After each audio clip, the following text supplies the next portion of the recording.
Because of the way the universe is created, we each of us live in two worlds at the same time.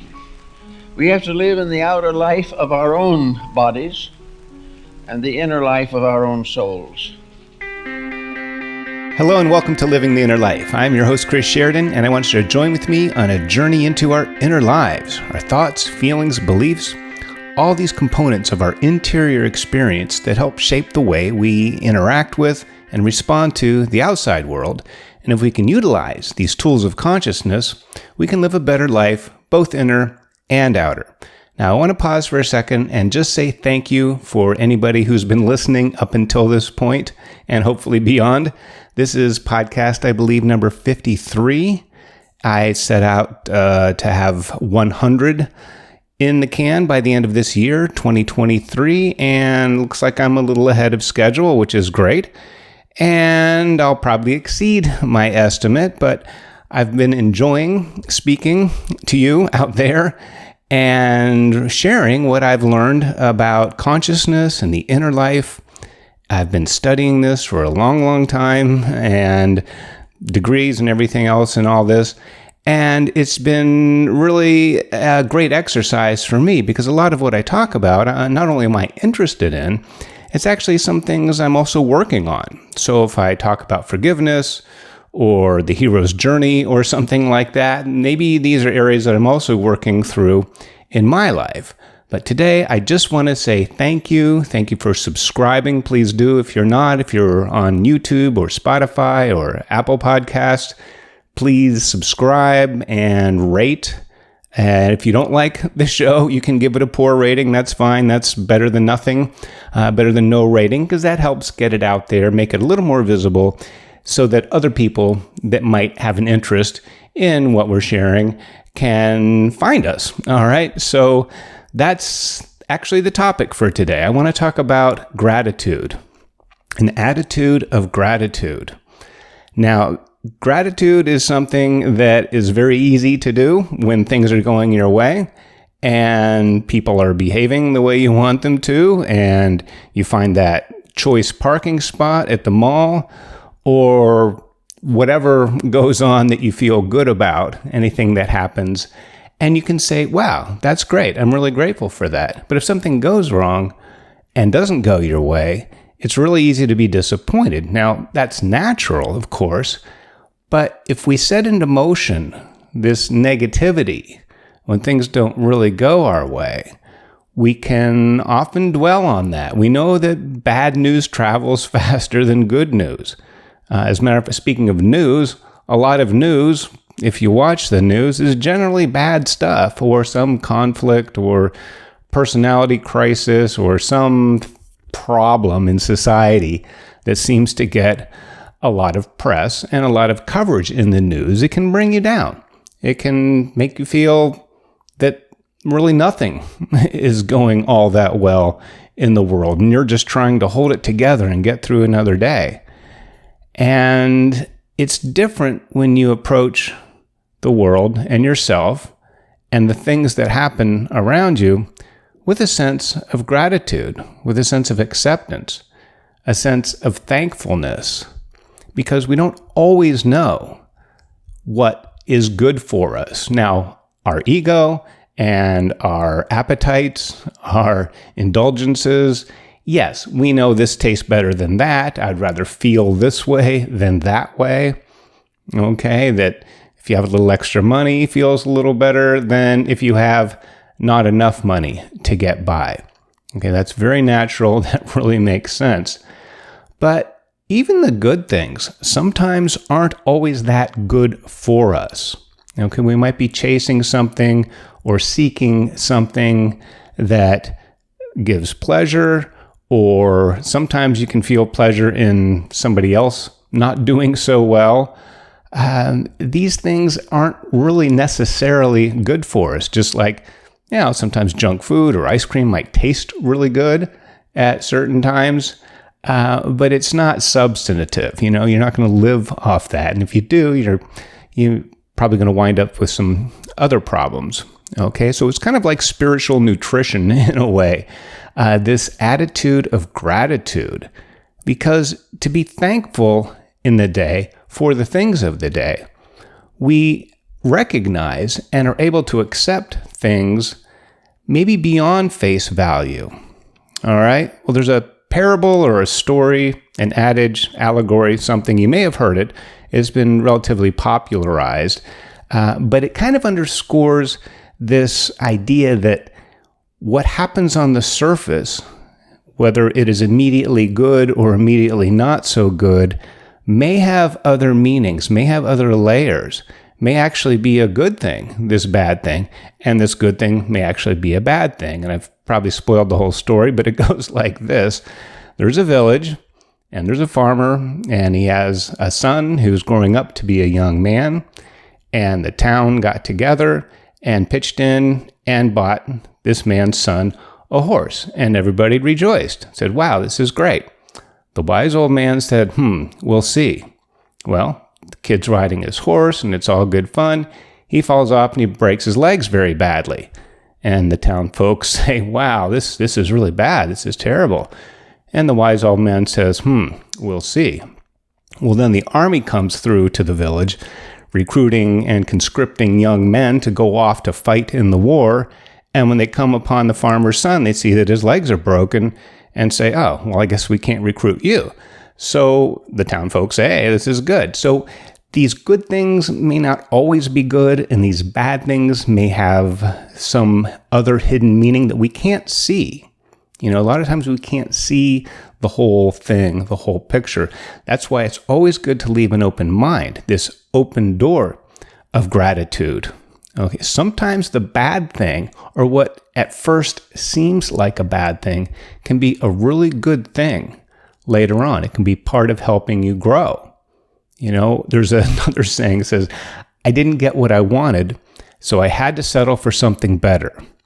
A lot of times we shoot too low for our goals, and if we don't get them, or if they're not really aligned with our soul's longing, or our heart of hearts, or our true desires, the good ones, the real ones, the meaningful ones, if we don't get what we want, well, maybe we're not wanting the right thing.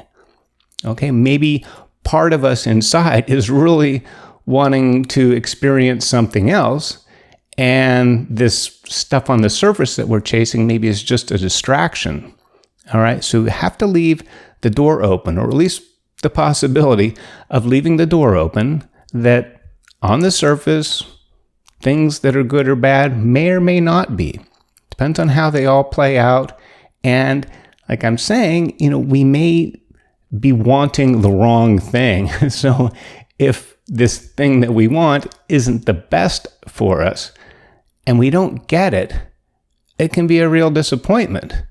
But it's not what we're supposed to be doing. And by supposed to, I don't mean society or anybody else imposing what you're supposed to do, but the real supposed to, what you're here for, what you're meant to do, what can help you learn and grow and then share with others as you go along through life.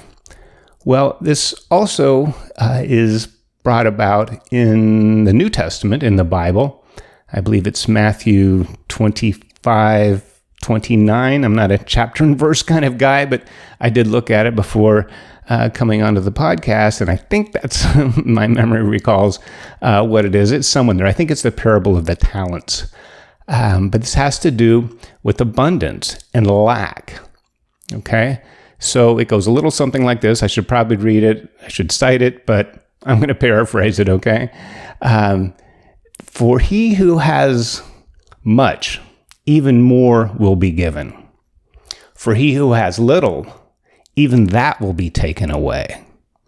Okay? So if you got something, you will get more and more abundance. If you have very little, even that will be taken away. Sounds really harsh, and it kind of is. It's also true, because it's talking about how your attitude is shaped towards things. All right? Now, you can have 99 things go wrong or be bad in your life in a day, and one thing that's good. Now, if you proportion them all out equally, you'll spend 99% of your time on the negative, bad stuff, and 1% of your time on the good thing, on what you have. So if you flip that around, you can say, just to make it simple, here's 9 things that didn't go right.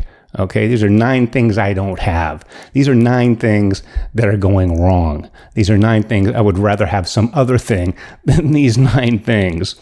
All right, make that be just a little bit, and then take that one thing. Yeah, but I have this going on. I have my health. I have my family. Well, I have my job. I may not have the car I want. I may just have a really simple, modest economy car, and I would really rather have something else. But you know what? I have this car. This car works. It gets me around. I'm grateful for it. I'm grateful for what little I have. And this doesn't mean to shoot your sights too low either. I'm not saying be grateful for little scraps and may I have another, sir? And this weakness and scarcity. And I'm just grateful for the little things. Kind of true, but it doesn't mean you're going to stay there, okay? You're not going to just involve your life with lack and little scraps and things like that. What this is about is a little more like the mustard seed or Jack and the Beanstalk or the goose that laid the golden egg, that if you have this one thing that works, this one thing that's good, this thing that you like about yourself or stuff or relationship or anything in your life, your health, then that will grow if you focus on that. I have this. Okay, this is good. I have this cheap little car, but you know what? It works. It starts every time, gets me to my job. It'll help me find a better job if that's what I'm after. Okay, and then appreciate that car. Clean the windows. That's a little on the side pro tip for you there. Next time you fill up, if you just clean all your windows, you don't even have to go to the car wash. You don't even have to vacuum it. Just pick up the stuff, the wrappers or the CD cases or whatever you have laying around in your car, and organize it a little bit and treat it like it's the car that you want, the new car that does all this stuff and is fancy and shiny and everything. Treat yours as if that's what it is.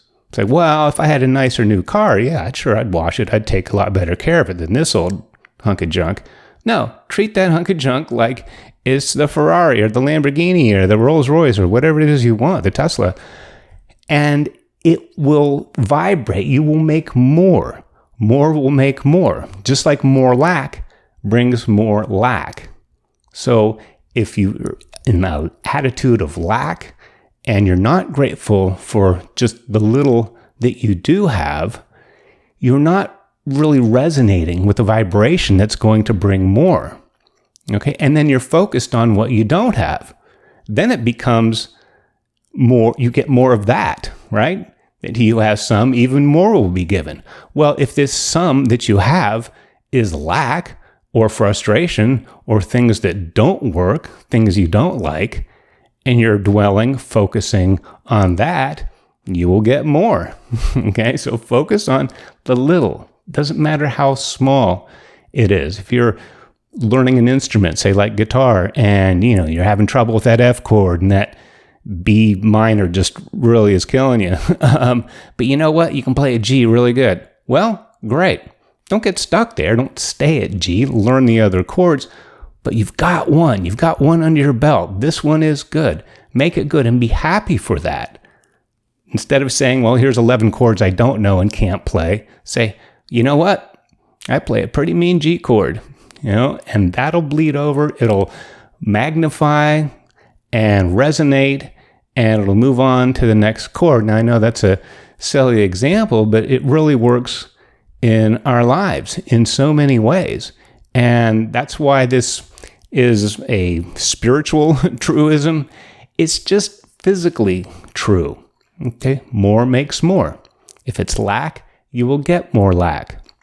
If it's frustration you're dwelling on, you will get more frustration because you'll be tuned into that. You will see negativity. If you watch a lot of the news and, even on social media, there's, can be a lot of negative things that crop up, and it can make you feel like there's no hope for humanity, or there's no hope for you in your life, and all these really horrible things that can lead to despair. All right? Then find that one good news story and focus on that and share that with your friends and say, wow, look what somebody did. Somebody saved a kitten from stuck in a well, or maybe it was Lassie. I don't know. But anything like that is more positive. Okay? And same with the inner life. Same with your life. It's not just everything out there and the stuff that you have or don't have. It's the relationship you have with yourself. Okay? There may be, we can be really self-critical. And we can have, no matter how hard we try, we can revert to some very negative old tapes. Maybe some things that somebody said when we were a child. And that can replay and replay, and we can become this. We can become tuned in to this vibration of perhaps, say, like a low self-esteem or something like that. If you're too hypercritical of yourself, or you're dwelling on the embarrassing thing that you shouldn't have said, or this thing you did wrong. Well, what about the other things you did right? Focus on those. You don't deny what's what's wrong, and you don't take your eye off, what you would rather have. You want to move forward, you want to have goals, you want to expand, you want to increase, not just stuff, but maybe it's your experience. Maybe you want to have a deeper connection with life, or with nature. But focus on what you have. Be grateful for what you have, because no matter what, no matter how little you think you have, whether that's looks or smarts or friends or cars or whatever it is, personal or stuff, that no matter how much or how little that is, we'll start with how little, there's going to be somebody else who has less, and they would like to be where you are, right? If you just went to some 4-year school and got a bachelor's degree, and it's like, well, yeah, it's not a master's, it's not a PhD, I'm not going to do this, it's just 4 years of cooperate and graduate, and I got my thing, and now I have some student loans.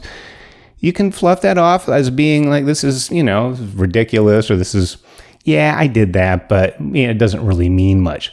Well, maybe somebody else who only made it through high school would be, wow, might look at you and say, look what you did, man. You went to school, you stuck it out for 4 or 5 years and got your degree. How about that? Or somebody else who didn't finish high school. You can always, even the richest person in the world, I guess it's Elon Musk right now, can say, well, nobody else has more money, but things go up and down. Somebody probably will, and then he'll get it back again. But there's, maybe he wants more time with his kids. Maybe he wants something else that you have in abundance. Okay, so this comparison with other people can be a really bad thing. Okay, you really want to run your own race, but it can be a reminder that no matter where you are, if you have a lot, somebody else will probably have more. If you have very little and feel you have very little, there's other people that have less. So run your own race and know where you are in things, and know that this little bit is good. It doesn't matter really how small something is.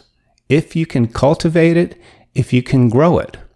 Okay, there's also another parable in I think it's a New Testament, somewhere in the Bible, about the mustard seed. Now, mustard seed, and this is just crops, this is just plant science, is very teeny. It's very, very small. It's like the head of a pin. It doesn't really look like much, that's hard to hold on to. It's a very, very small seed. But when a mustard plant really gets going, it can cover a large area with, the strong roots. It can really be, it's not like it's like bamboo or something, it can really grow and be this massive thing and have a very powerful taste if you make mustard sauce out of it. Okay, so that's what that parable is saying, that even the smallest thing can be something great. We all started from seeds, from, biology and sperm in an egg, and very, very small. You need a microscope. You can't even look at it. It's smaller than a mustard seed, and look what it can grow into. It can grow into a human being who can have a family, who can have a business, can have a life, can have a nonprofit or some organization that helps other people, helps many people, or maybe you just get through life and you help out yourself and the people in your immediate circle. That's pretty amazing coming from something that was too small to see with your own eye. Okay? So be grateful, if you can, for what it is you have. Okay? He who has much, even more will be given. He who has little, even that will be taken away. All right? That's a cautionary tale.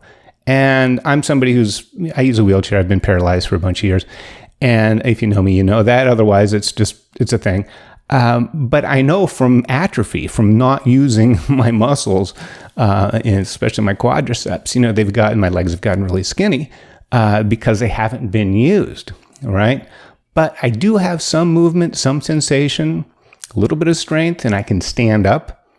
Like holding onto a kitchen countertop. I actually don't need a standing frame, which is kind of rare for a paraplegic, but it's what I have. I may not be able to walk, but I can stand. I'm really good at standing. I can stand for an hour at a time. I'm really proud of that. And it's great because it's good for your body. It's good for your bones. We're kind of built that way as human beings to be ambulatory bipeds or whatever we are. And if you sit all the time, it's kind of not good for you physiologically in a number of ways, and certainly hard for people with disabilities to get up, to stand up, but it can be done, and I'm able to do that. And actually, I think standing is underrated. There are standing desks now. There are people who work standing up or go throughout the day, move from sitting to standing, back to sitting, and move things around. You have to keep moving. You don't want to get stuck in any one position. But again, I'm really grateful for that, because if I wasn't able to stand, my bones would deteriorate a little bit more than they already are.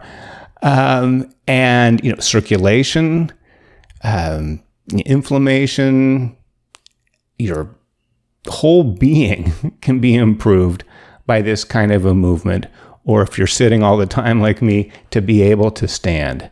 Okay? So did that standing and me being grateful that I can stand, this he who has little, and did I make that into more? Did that turn into skipping and jumping and running? And no, but what it's done, it's converted into a much larger life, a longer life. And it's been 30 some years now since I broke my back.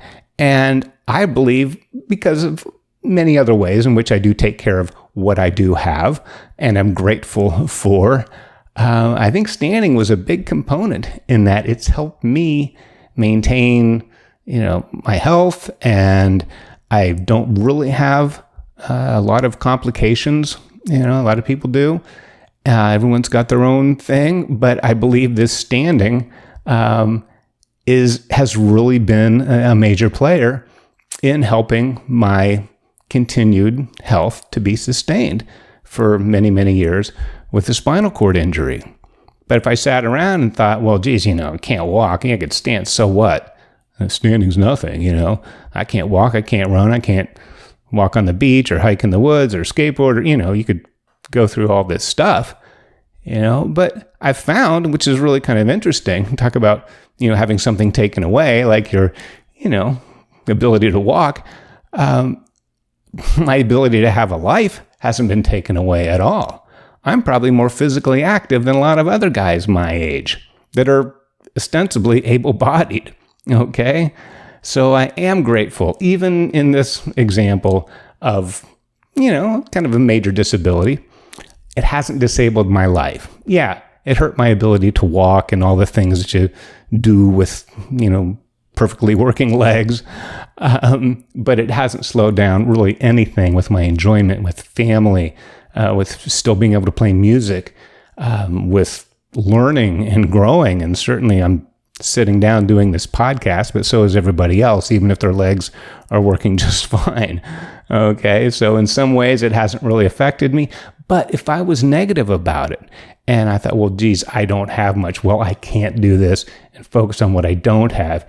Even though that's kind of true, what I can and cannot do, if I focused on that, then I would have little. And that little would have been taken away. Because what happens is time takes it away. If you're focused, your time and your energy on what you don't have, on what's wrong, on what's not going well in your life, that's where your time goes. Put your energy on what's working. See if you can extend that. Make that a little bit greater. Okay? And there's nothing greater than gratitude. And again, I am so grateful that you are here listening to me, and I want to hear back. I got to find a way to be a little more active or interactive on the social or the podcast or however this goes. Leave a comment on YouTube if you watch the video. And thank you again. I'm so grateful for you and everything else that I have in my life. And we'll see you next time here on Living the Inner Life.